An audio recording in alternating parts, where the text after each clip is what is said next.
أعوذ بالله من الشيطان الرجيم. بسم الله الرحمن الرحيم. ولا تنكحوا المشركات حتى يؤمن ولأمة مؤمنة خير من مشركة ولو أعجبتكم ولا تنكحوا المشركين حتى ولعبد مؤمن خير من مشرك ولو أعجبكم أولئك يدعون إلى النار والله يدعو إلى الجنة والمغفرة بإذنه ويبين آياته للناس لعلهم يتذكرون ويسألونك عن المحيض قل هو أذى فاعتزلوا النساء في المحيض ولا تقربوهن حتى يطهرن فإذا تطهرن فأتوهن من حيث أمركم الله إن الله يحب التوابين ويحب المتطهرين نساؤكم حرث لكم فأتوا حرثكم أنى شئتم وقدموا لأنفسكم واتقوا الله واعلموا أنكم ملاقوه وبشر المؤمنين ولا تجعلوا الله عرضة لأيمانكم أن تبروا وتتقوا وتصلحوا بين الناس والله سميع عليم لا يؤاخذكم الله باللغو في أيمانكم ولكن يؤاخذكم بما كسبت قلوبكم والله غفور حليم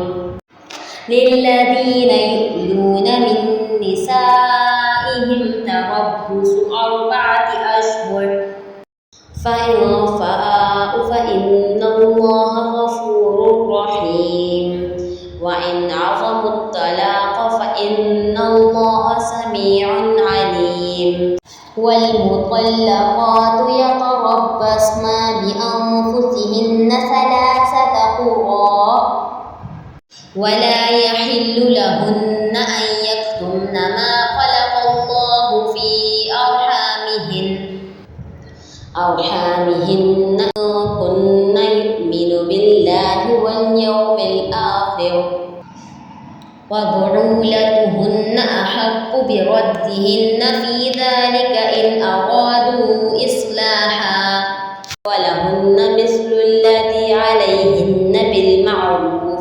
وللرجال عليهن درجة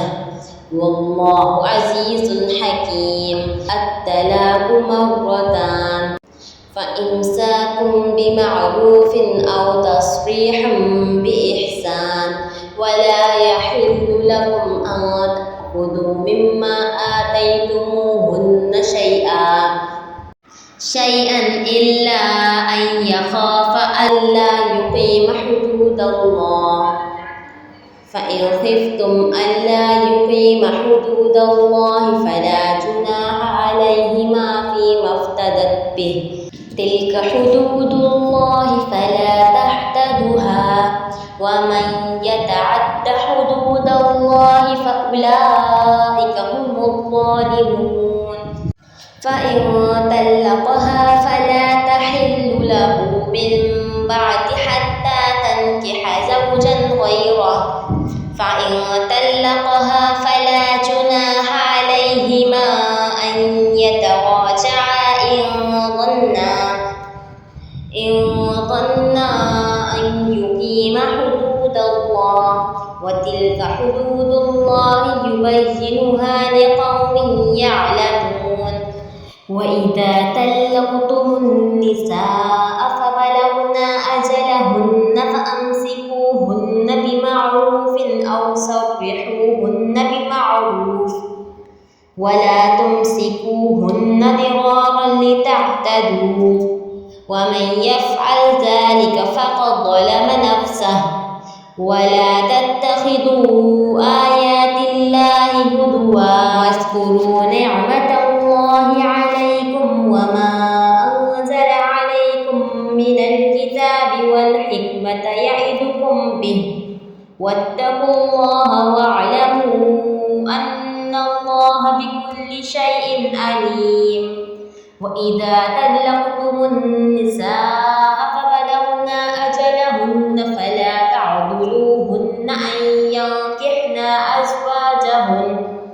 أزواجهن إذا تراضوا بينهم بالمعروف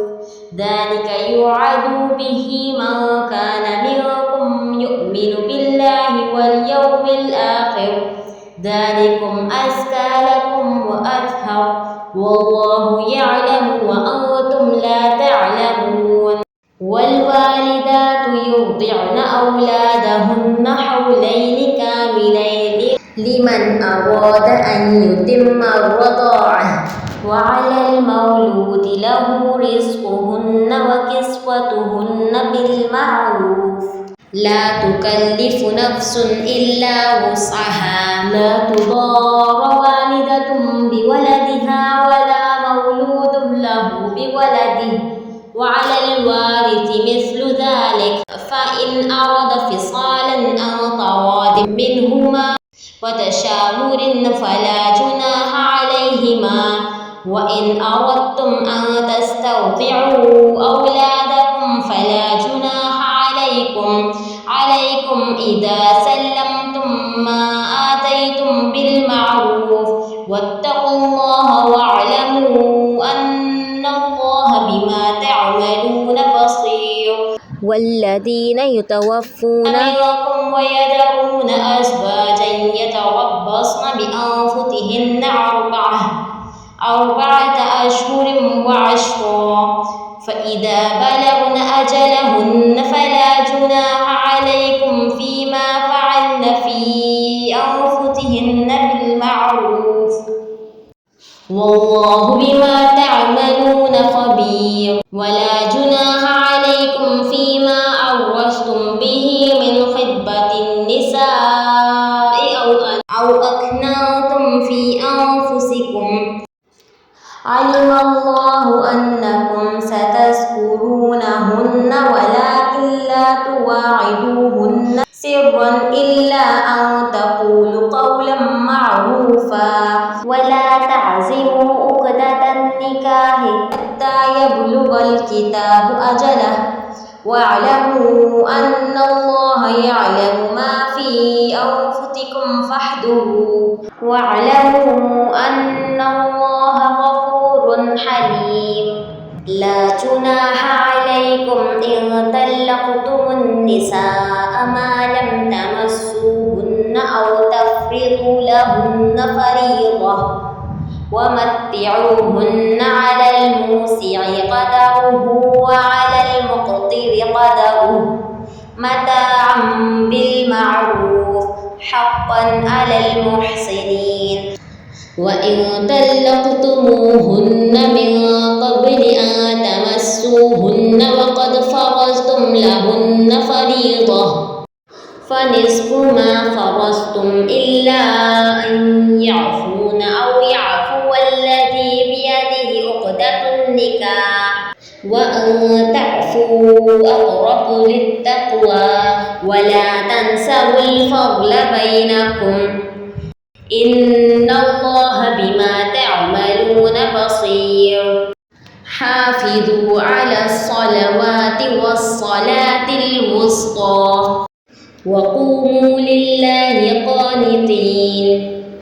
فإن خفتم فرجالا أو ركبانا فإذا أمنتم فاذكروا الله كما علمكم ما لم تكونوا تعلمون